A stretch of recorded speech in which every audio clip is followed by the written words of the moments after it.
All right, what's going on YouTube? Today's podcast, we are coming to you from beautiful Madeira Beach right before Thanksgiving. And our topic today is pretty cool about how do you balance being thankful and staying hungry?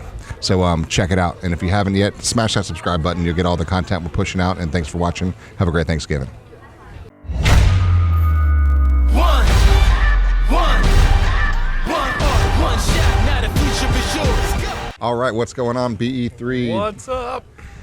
So, interesting timing. We decided to mix things up for a lot of different reasons today. Number one, it's a beautiful day. We're actually in the Gulf beaches of Florida and Madeira Beach right now. It's got to be like 70 degrees. It's gorgeous. You can't get a better day.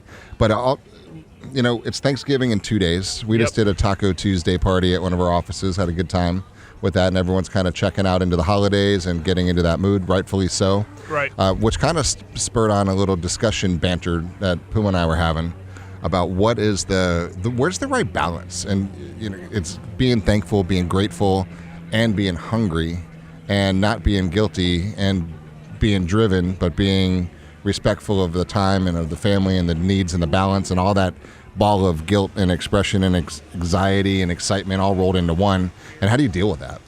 Yeah, I mean, it's an interesting thing for a lot of people, especially this time of year. We all talk about, being thankful and realizing what we're thankful for.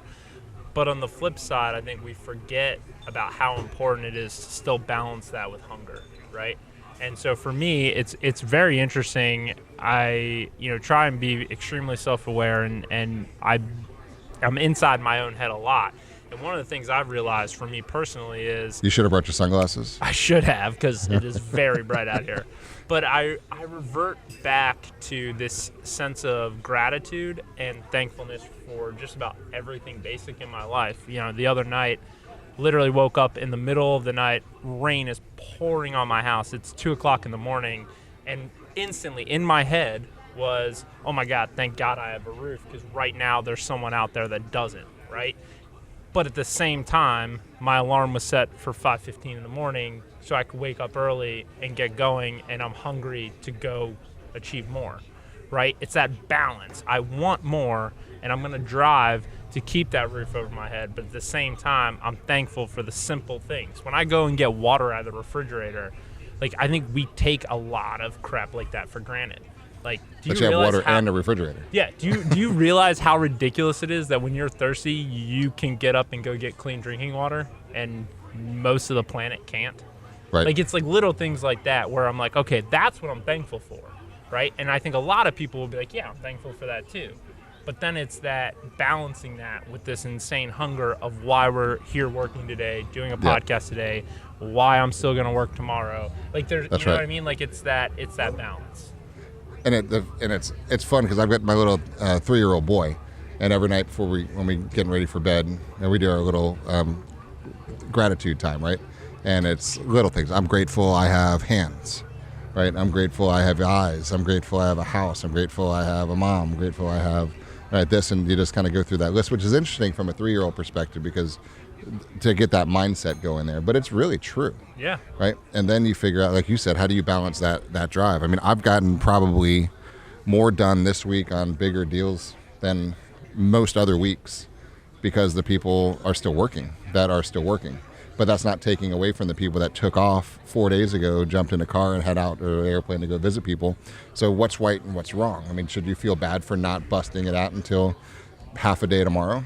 No. Leading up to Thanksgiving? Or I don't think so. I think it depends on what you want, right? What I do think, though, is that you can't have it both ways, right? You can't take from now to the end of the year off and then come back in January and be like, man, I don't have any deals, I don't have any pipeline, and complain about it. Right? You can, and a lot of people do. No, but you shouldn't, right? And that's the thing. You wanna take from now to the forever off. Cool. That's your prerogative. Go do that, right? If that makes you happy and fulfilled and that's what you want, go do that. But then realize that you made that decision, and the outcome of that is all your fault, right? Good or bad. And so I just get fed up when I see people take actions and make decisions and then want to complain about the result that drives. This was fun at the sales meeting we did this morning. Smaller than normal crowd, obviously a Tuesday of Thanksgiving week, which is great. A lot of people are out of town, but something simple and tactful that we just did this morning, right? That text message that we were just doing. And it says, really simple. I sent a text message to everybody in the room right before I started speaking this morning. And it says this: I hope you have an awesome Thanksgiving. Think about me when you hear real estate conversations happening around you, right? Thanks. A couple of emojis in there, done. And so that just landed in a bunch of people's phones. And I was watching the reactions. Yeah. Right. And some of the reactions were like, what? And then some of them was like, oh, dude, that's awesome. And then, like, what are you going to do? Copy, paste, copy, paste, copy, paste, copy, paste. And then we went through the phones and we realized I got 3,000 contacts on my phone. Yep. You probably have that many as well. And if you just copy, paste, copy, paste, copy, paste, you're just going to be there. Now, it's Tuesday before Thanksgiving. Is that cheesy to start hitting up people and saying hi and mentioning real estate, or even just saying hi? Depends. You may not want the reaction of, oh my God, thanks for reaching out. My cousin wants to sell his house. You might not even want to deal with that right now, and that's your prerogative. Yeah, but it's only feeling cheesy to people who are only doing it the day before Thanksgiving, right? That's the point I always try and make. Like, you don't want to come across as being a cheesy salesperson. Don't be a cheesy salesperson. Right? That's what cheesy salespeople do. The reason that you feel weird communicating to your sphere and asking for business is because you're only communicating to them when you want business. It's that simple. If you sent a text like that once a week or every other week to a group of people that was like, hey, happy Tuesday, right? Yep. Then when you send this message, just another message from Jeff. Right. Right? Yep. But they're still thinking of you. But it's who you are. It's not a sales pitch. Yeah, out of left field, the first time I ever reached out to a text was asking for business. On the flip side, that has to start somewhere. Right. Right? And it could start right now. So that's not an excuse, because a lot of people are, whoa, Mike said not to do it because I'm going to come across cheesy. Right. No, that's not what I'm saying.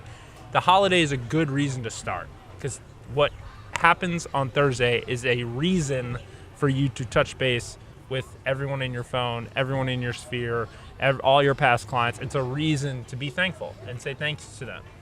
But it's a reason to start really communicating. And then if you're consistent from here on out, things can get very good for you. All right, so in the spirit of Thanksgiving, let's do it. What are you thankful for right now? I mean, obviously, I'm thankful for my family. I'm thankful for my kids, the life we have, the health, the happiness, no question. But I think from a professional perspective, I am thankful for the people that I get to work with, the fact that I actually enjoy what I'm doing, to the point where, like, don't get me wrong, I love the weekends because I'm on a baseball field with my kids, and so I love that in a different way. And I love spending time with my wife, and that's great, and I love that. But, like, I love the fact that on Sunday, like, I'm excited that Monday is the next day, right? And I feel really bad for people who aren't in that situation. So for me, I'm just thankful that I love what I do and who I do it with, and I think that's a huge combination. It's not just loving what you do, but you have to love the people that you're doing it with and whoever you're building with, and that's really important. So for me, that's what I'm really thankful for. That's cool. That's awesome. I was thinking about that this morning. What I'm thankful for is kind of the evolution of, I'll go a bit professional right now from this. Of course, you got the obvious family and health and love, and that stuff is great. From a professional standpoint, that the evolution of this company is exciting, and I'm extremely thankful for it, because we've had a really cool forced purge of really embracing attract or repel, right? Yep. And we've forced out a ton of people that we just didn't like being around, right? It was, you had to fake being nice to them, around them, Negative energy. and you didn't even want them, right? So get rid of them, and you force them out, which is great. And by doing that, we're attracting more people that we actually enjoy. Yeah. Like, I can seriously tell you, I really enjoy every single person that's in our office and Taco Tuesdays and having fun. I enjoy spending time with every single person that we have around us from a professional level. Yeah. And I'm excited about what's next, because as we continue to evolve and grow and we get to the 2,500 salespeople mark, of cool people, not just numbers, like real people that we actually enjoy growing with, that's what I'm extremely thankful for and very grateful for. It's that happens on purpose, right? Like, I mean, I think back even when we went to hire Guac, I think we almost had, it's got to be a cool person that we would want to have a beer with above skill set. That's right. Like when we were hiring, right? So like it's not a by accident thing. That's right. Everything we've done as far as surrounding ourselves with and who we're continue to bring on, you know, now with Otis and it's all strategic of, do we like this person? Yes. Okay, that's above everything else. Now, do they have the skill set, obviously, to do what we need them to do and help us get to the next level? But I mean, it's a purposeful thing, and that's my point. Is when you're out there and you're trying to build a team or, you know, pick an office or anything, like, for me, if you really want to be happy, if you want to enjoy work and you want to enjoy Mondays, start there. Start with, hey, would I have a beer with all these people? Would I enjoy hanging out with them? And if that's the answer is yes, and then they can fill this other stuff, then it's perfect. Here's fun though. From an agent perspective, business perspective, do we not get to choose who we work with? Now, we've spent a lot of time, and Craig, and just from the company perspective, who do we want to work with? And we actually wrote out. We have the avatar of exactly what type of person we want to be working with us. Yeah. And that's what we focus on. You get what you focus on. 100%. Now, from an agent perspective, I don't think enough people spend the time to design their perfect client. No. And being thankful for the ability to do that, because we talk a lot about everything works, right? I mean, if I wanted to, we could go to every single person at this beach bar right now. There's a deal here. Oh, right? for sure. The 100%, there's something there. Or you could just sit on your phone and go to Zillow, or you can go to Remon, or you could do anything, go to social media, you can text people. There's no shortage of ways. So we should be thankful for the opportunity to pull business out of a million different angles. But that's just one thing. Then you get to go deeper and say, I can have a lot of different deals right now. Which one do I really want? Yep. Right? And which kind of person do I want to deal with? Because if you're a high I personality, you don't have to deal with the super high C analytical, because they're going to drive you crazy. Yeah. Right? If you're desperate and need the deal, you're going to do things you need to do. But when you're creating your business, you could say that person's not even going to be attracted to you if you do it the right way, because you're just going to put out the vibe and the energy in the way that you are, and people don't like that, they're never going to reach out to you. 100%. And that's what I think we really need to be thankful for if you do it by design. Because if we take all the tools, a lot of things that you're teaching everybody in depth, is just go deep into really who you are and repel away the people that aren't going to like you naturally. And who cares? Yeah. You don't need it. You mean when one you, or two, when three you get month. people to not like you on purpose, you're at a whole different place in your mind, right? You really are. and that's literally what we have tried to do. Like we just as much as I want everyone who watches our stuff to love us, I equally want everyone who doesn't like it to stop watching. Yeah. There's a list of people that I just don't even want to be around. Right. So I'll make sure that there's nothing attractive to that person about even approaching me with a conversation. And if they do, I can change that topic really quickly to make it not comfortable, so they go away.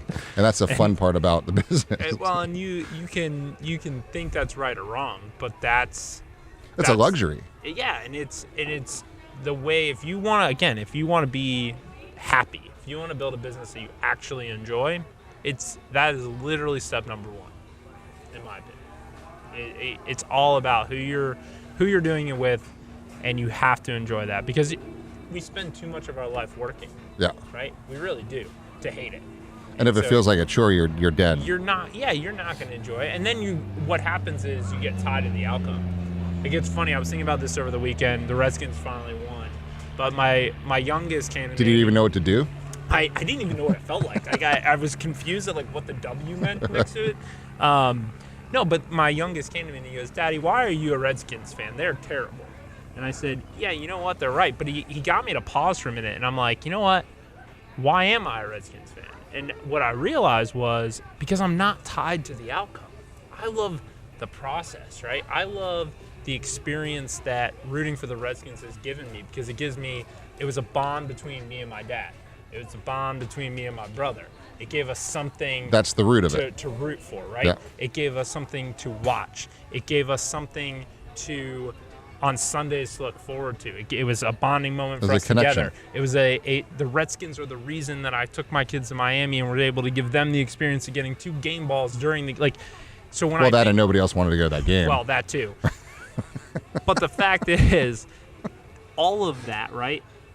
That's why I like them. It's not the wins or losses. And so that's why you'll see, if you're tied only to wins or losses, then that's all you care about, right? And the second that doesn't happen, what do? You give up, right? Do you know how many Patriots fans there will not be when Bill Belichick and Tom Brady retire? Yep. Because they're tied to the outcome of those two, right? I am not. I will forever be a Redskins fan, whether they are terrible or not for the rest, no matter how bad the ownership is, and it's bad, right? But no matter how bad it is and how much I disagree with some of the decisions, I will be a fan because I enjoy the experience and the process far more than I even care about the outcome of the season or the game. And it's fun because you're right. It's completely the process. There's a couple of really significant transactions going on right now out here that if I were to allow myself to be attached to the outcome, I'd be dead, right? Because you guys know how it is. These deals are unbelievable emotional roller coasters, and egos and everything gets involved, and people fight and yell and scream and refuse and kick and moan and bitch and complain and all kinds of things. And that's just like in a day, right? And then it just gets better and worse and all that stuff. So, but the point is being able to understand our value, and our value is connecting people and navigating the bumps and helping people that want to do something, even when they don't realize they want to do it yet. Yeah. Right. Or what's right for them. Like I've got a super stubborn situation right now with a client who hired us to sell their property, and we've got a really, really good buyer, and the seller's being resistant to understand that that's a really good buyer. So my role, I don't honestly, doesn't matter whether the deal goes or not. However, it does, because I know that this is the best possible outcome for this particular seller that he's going to see in a very long time, right? So I'm being overboard obnoxious with my comments about trying to wake them up to the reality of what's really going on around them, and getting to the root of why there might possibly be a delay.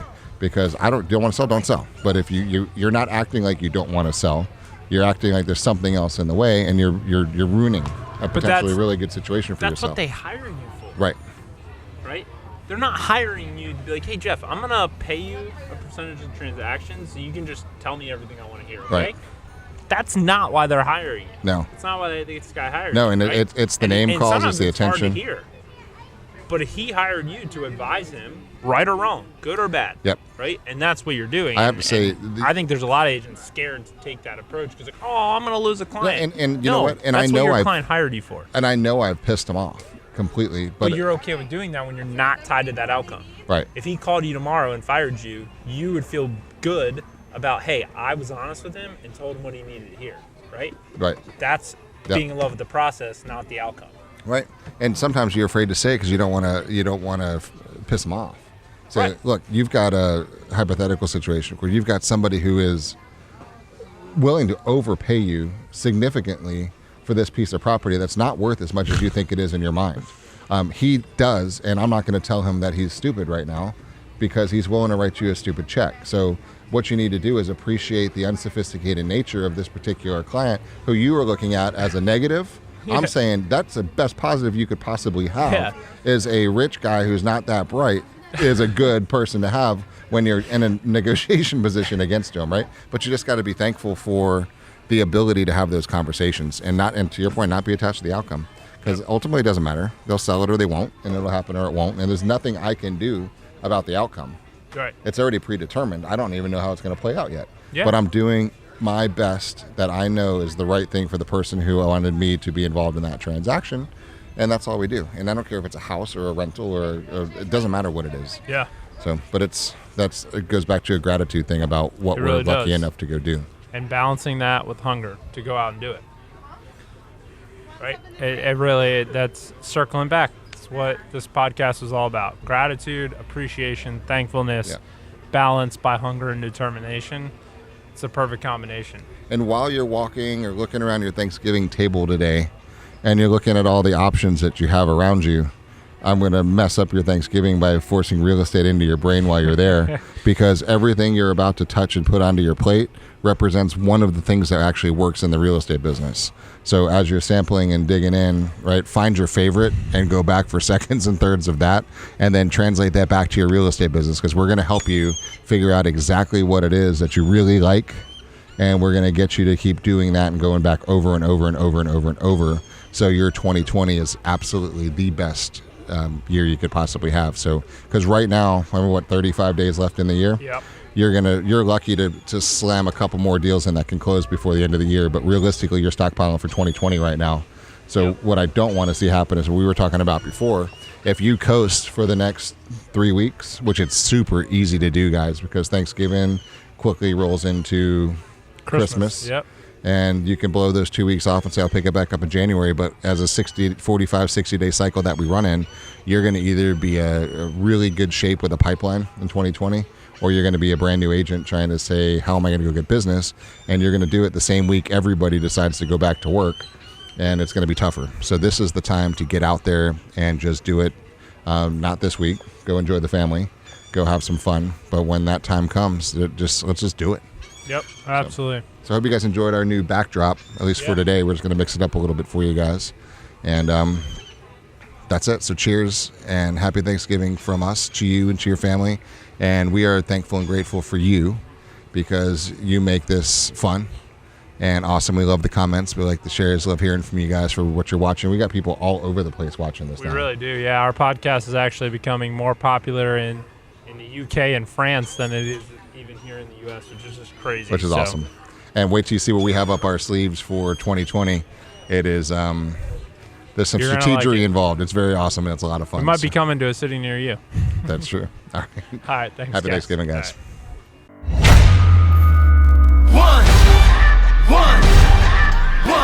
One shot, now the future is yours.